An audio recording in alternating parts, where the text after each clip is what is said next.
Hoje é a nossa última aula de estatística. Hoje nós vamos ver algumas noções de gráfico e de construção de gráficos.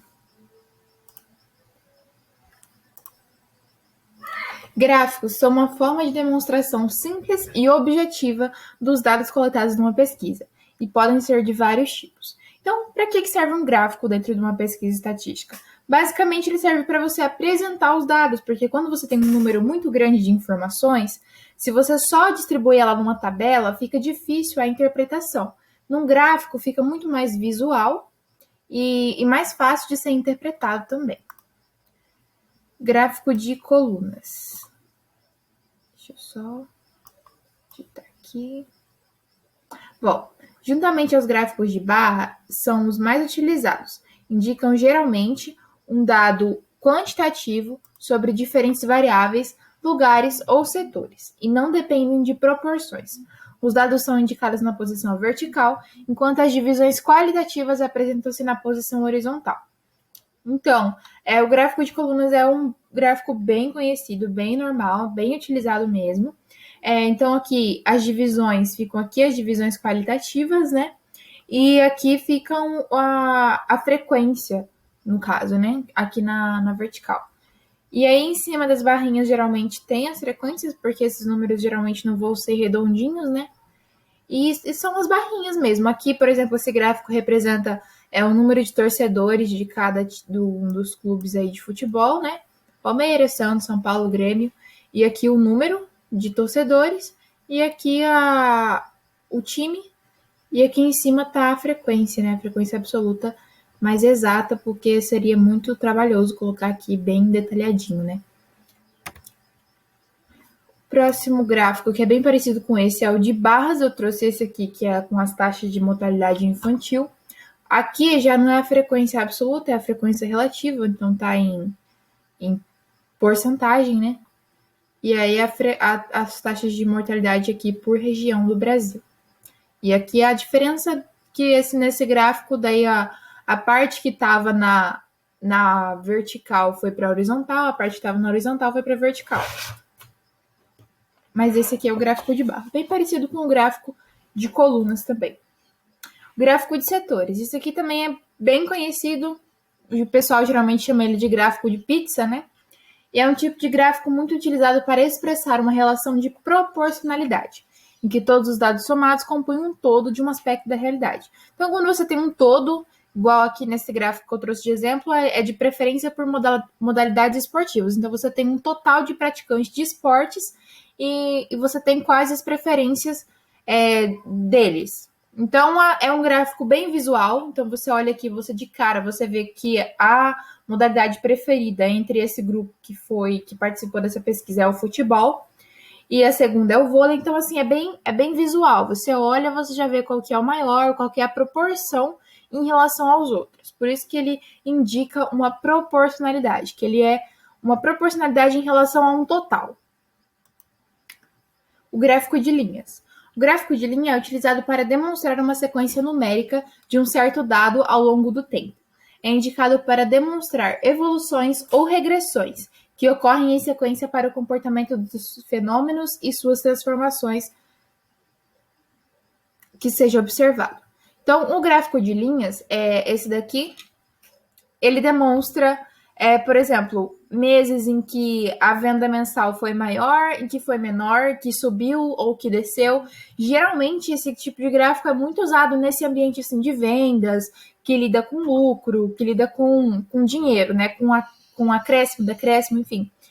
Porque eles avaliam o crescimento e o decrescimento dessa linha para ter controle ali sobre as vendas, o lucro. É bem usado nessa parte, mas também a gente vê muito quando a gente quer analisar essa questão mesmo de aumentou, diminuiu, os gráficos que mostram, por exemplo, as corridas eleitorais, geralmente são gráficos de linha, para que a gente possa observar conforme como tal candidato foi subindo, conforme foi descendo. Enfim, ele é mais apropriado para esse tipo de informações, porque a gente consegue ter essa visão de quando subiu, quando desceu, o quanto subiu e o quanto desceu. Gráfico de área. É semelhante ao gráfico de linhas, diferenciando-se apenas por evidenciar uma noção de proporção sobre o todo. É também usado para apontar a relação dos diferentes dados entre si.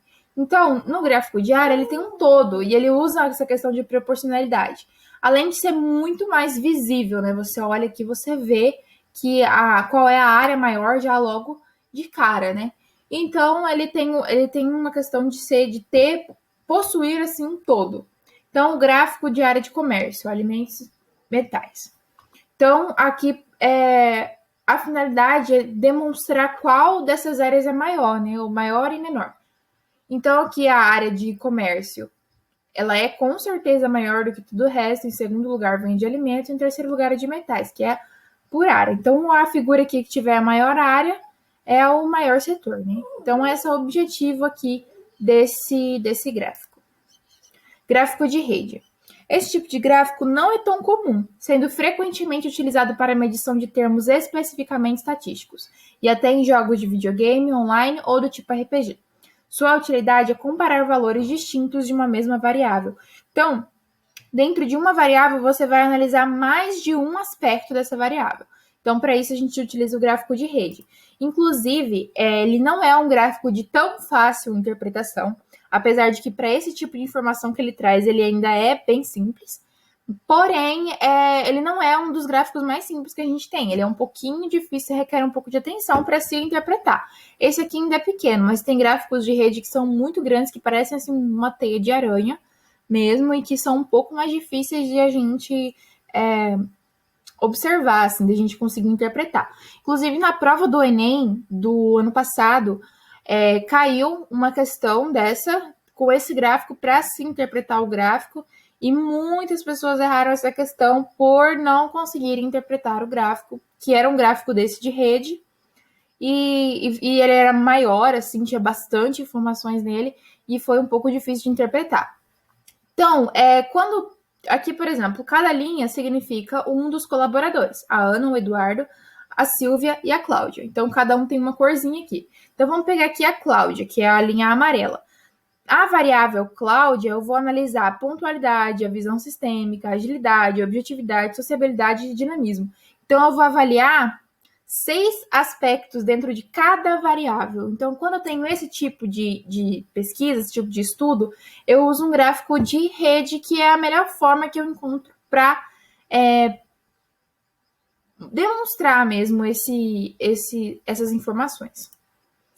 Histograma. O histograma ele é um gráfico importantíssimo dentro da estatística, porque ele é uma das melhores formas de demonstrar dados que estão agrupados em classes.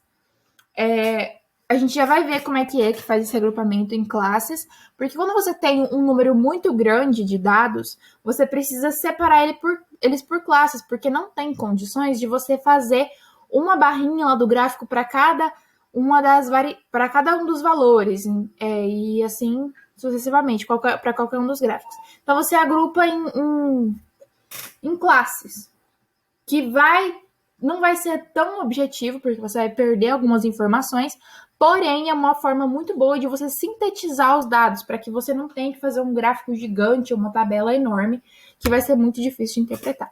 Então, um histograma consiste em um gráfico de barras que demonstra uma distribuição de frequências, onde a base de cada uma das barras representa uma classe, e a altura, a quantidade ou frequência absoluta com que o valor da classe ocorre. Então, vamos ver. Isso aqui, gente, é um histograma. Geralmente, ele é muito utilizado para idade, altura, essas variáveis, assim, que não... Em situações assim que eu não preciso saber exatamente qual é a idade de cada um, eu posso colocar em uma classe. Então, por exemplo, pessoas que ingressaram no mercado de trabalho no último semestre. Aqui eu tenho a frequência relativa, ou seja, é porcentagem, e aqui eu tenho as idades. Então, de 18 a 20, então 0,9%, vamos colocar assim, não, 9% na verdade, das pessoas tinham de 18 a 23 anos. Aí 16% tinham de 23 a 25 anos. 18% tinham de 28 a 33. E assim sucessivamente, até o final aqui do gráfico. Então, é isso que significa. Significa que as pessoas que estão aqui entre 18 e 23 anos são representadas por essa barrinha. De 23 a 28 anos, pela barrinha vermelha. De 28 a 33, pela barrinha amarela. Então, é uma classe. Em vez de eu colocar que entrou uma pessoa de 19 anos, entrou uma de 20 anos e entrou uma de 21, eu incluí todas essas pessoas aqui na barrinha azul. E assim eu fiz com todas as outras pessoas para que eu tenha um gráfico um pouco mais reduzido. Eu não preciso fazer ali uma demonstração enorme desses dados, que seria muito mais difícil. Construindo um histograma. Bom, vamos aprender agora a separar os dados em intervalos de classe e construir o histograma com isso. Então, vamos supor que nós temos as alturas de 20 alunos da escola A. O primeiro passo é dividir as alturas em intervalos de classe. Então, aqui eu tenho as alturas. Uma coisa que eu quero ressaltar é que essas alturas elas já foram organizadas em um hall. O que é um hall? É que significa que ela está do menor para o maior, ela está em uma ordem. Então, pode ser que as alturas não venham ordenadas em hall. E aí vocês vão precisar organizá-las em hall, porque isso é totalmente necessário para você conseguir fazer essa divisão de classes aqui, senão você não consegue. Você vai acabar se confundindo e vai dar algum erro. Então, o primeiro passo é organizar em um hall. Aí faremos o valor máximo menos o valor mínimo, para saber a amplitude da amostra. Ou seja, qual que é o meu menor valor, qual que é o meu maior valor, para mim saber o quanto está variando do menor para o maior. Isso é a amplitude. Então, a minha maior altura, que é 2,01 metros, eu subtraio da minha menor altura, que é 1,52 metros. E aí eu tenho 0,49 metros ou 49 centímetros. Então, eu sei que varia 49 centímetros. E eu preciso dividir isso agora em classes. Como que eu vou fazer isso? Se eu sei que a minha altura, né, meus dados variam 50 centímetros, né, 49 centímetros, então eu vou organizar de uma forma que eu divida mais ou menos em 5 ou 6 classes e que eu consiga separar todas essas alturas. Então, a primeira altura aqui, ela começa no 1,52. Então, vamos colocar assim, arredondando para menos, vai ficar 1,50. Então, eu posso fazer de 1,50 a 1,60, de 1,60 a 1,70, isso até chegar em 2 metros. Mas eu chego lá no 2 metros e eu tenho uma altura que ultrapassa 2 metros. Então, eu preciso fazer mais uma classe de 2 metros a 2,1 metros. Então, organizando isso aqui numa tabelinha, vai ficar dessa forma. Aqui eu separei em intervalos. Então, o primeiro intervalo começa no menor valor do hall. Nós vimos que o menor valor do hall é 1,52. Para ficar um número redondinho, eu coloquei 1,50. 1,50 até 1,60. Só que o intervalo é aberto em 1,50 e fechado em 1,60. Por quê? Porque significa que aqui no 1,50 vai entrar 1,50 junto. Então, é de 1,50, 1,51, 1,52 e assim sucessivamente. Até o 1,59, porque o meu intervalo é fechado no 1,60. Porque se eu tivesse 1,60 aqui aberto, se ele entrasse nessa primeira linha aqui da tabela, nessa primeira classe, então ele não poderia entrar aqui na segunda, porque senão eu ia repetir. E aí, se eu tivesse uma altura de 1,60, onde que eu iria colocar ela? Na primeira ou na segunda linha? Então, para evitar, isso aqui, gente, é só uma linguagem matemática que a gente usa para representar os intervalos, tá? Então, significa que está fechado, significa que isso aqui vai de 1,50 a 1,59, na verdade, e não até 1,60, porque está fechado aqui no 1,60. Então, 1,60 não entra nesse intervalo, ele entra no de baixo, porque no de baixo ele está aberto no 1,60. Então, os intervalos sempre têm que ser representados assim, tá? Aberto no número mínimo e fechado no número máximo, para não ter aquela repetição aqui, ou 1,7, 1,7, 1,8, 1,8, porque senão ficaria errado, né? Porque se fica repetido, eu não sei onde eu vou colocar algumas alturas. Então, organizei isso aqui, fiz a frequência absoluta. Então, o que eu fiz? Eu olhei lá no meu hall quais são as alturas que estavam entre 1,50 e 1,60. E aí eu venho aqui, eu tenho 2, porque 1,61 já é na próxima classe. Então, frequência 2. De 1,60 a 1,70, quais são? De 1,61, 1,67, 1,68, 1,71 já passa, então são 3. Aí aqui a minha frequência absoluta é 3. De 1,70 a 1,80. 1,71, 1,72, 1,72, 1,75, 1,75, 76, 78, 79 e 1,80. Aqui, fechou. Deu 9. De 1,80 a 1,90. Então, 1,80, 1,81, 1,87, 1,88 e 1,88. Porque o 1,90 não entra nesse. O 1,90 entra no próximo. Então, deu 4. De 1,90 a 2, só tem 1, que é 1,91. E de 2 a 0,1, só tem 1 também. Então, é isto. Esses são, então, os meus dados que estão organizados aqui na tabela. E agora eu vou transformar essa tabela num gráfico. Eu simplesmente vou pegar os intervalos, vou fazer as barrinhas com os intervalos e vou colocar a frequência absoluta. Então, a gente vai ter aqui que o meu eixo Y, né, que no caso é o eixo vertical, eu vou ter de 0 até 9, né, que é o número máximo de frequência. Aqui eu coloquei de 2 em 2, por isso que ficou até 8, mas é até 9, que é o nosso número máximo de frequência. E aqui na parte de baixo eu vou colocar os intervalos de alturas, que eu vou colocar somente os números redondinhos ali que eu coloquei, eu não preciso repetir, né? Então, é 1,5, 1,6, 1,7, 1,8 e assim sucessivamente, ou seja, vai ser de 10 em 10 centímetros que eu organizei aqui os intervalos. Então, eu coloquei aqui de 10 em 10 centímetros e as frequências, e aí eu representei exatamente o que está nessa tabela aqui nesse gráfico. Então, de 1,50 a 1,60 tem 2 alunos nessa faixa de altura. De 1,60 a 1,70 tem 3. De 1,70 a 1,80 tem 9. De 1,80 a 1,90 tem 4.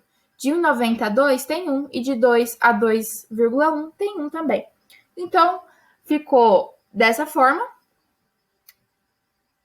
Aqui eu tenho muito mais visibilidade do que na tabela. Por exemplo, eu olho aqui, eu já sei que os alunos de 1,70 a 1,80 é a altura mais comum, né? Já que a maioria dos alunos tem essa altura, ou seja, essa aqui já seria, no caso, a minha moda, né? Que é a que mais se repete, as alturas que mais se repete, a classe que mais se repete, né?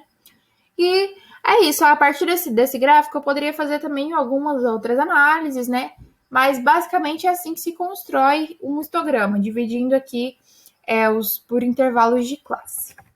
É bem importante saber fazer isso, que esse tipo de estudo é bem importante para a estatística. Bom, era isso que eu tinha para falar para vocês hoje. Eu ensinei a fazer mais histograma porque os outros gráficos são bem simples, na verdade, de se fazer, né? Se você tiver a frequência e as variáveis, você consegue fazer facilmente qualquer um daqueles dos outros gráficos que eu mostrei. Mas é isso, eu espero de verdade ter colaborado com vocês de alguma forma durante aí as aulas. Essa é a nossa última aula. E, enfim, muito, muito, muito obrigada a todo mundo que acompanhou até aqui. E é isso. Tchau e boa sorte na resolução aí dos últimos exercícios.